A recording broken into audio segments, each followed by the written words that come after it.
Pada periode awal Perang Pasifik antara tahun 1941 sampai 1942 dikatakan sebagai periode ofensif karena Jepang berhasil menguasai wilayah-wilayah yang strategis.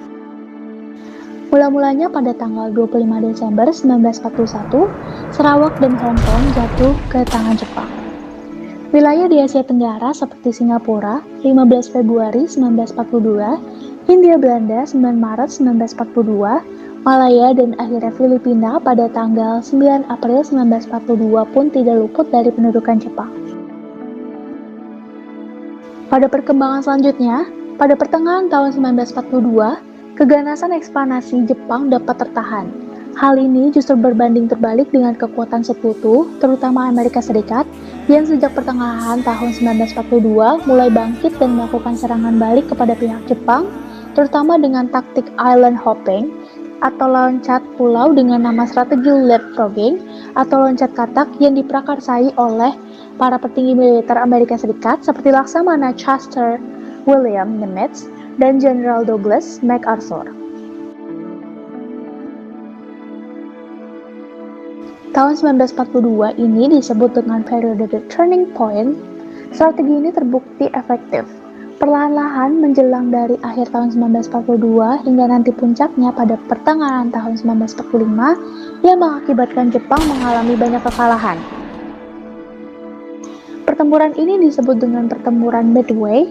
Pertempuran yang terjadi antara 4 Juni dan 7 Juni 1942, sekitar sebulan sesudah pertempuran Laut Coral dan 6 bulan setelah pengoboman Pearl Harbor.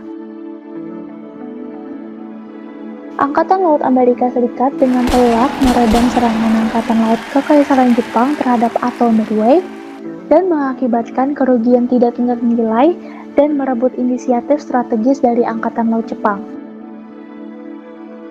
Rencana Jepang disusun untuk memancing kapal induk Amerika Serikat yang jumlahnya hanya sedikit hingga masuk ke dalam jebakan.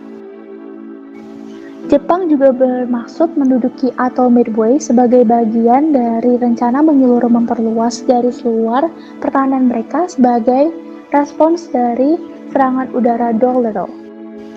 Pemecah kode Amerika berhasil memecahkan sandi Jepang tentang tanggal dan lokasi serangan dan memungkinkan Angkatan Laut Amerika Serikat menyusun rencana penyergapan tiba-tiba.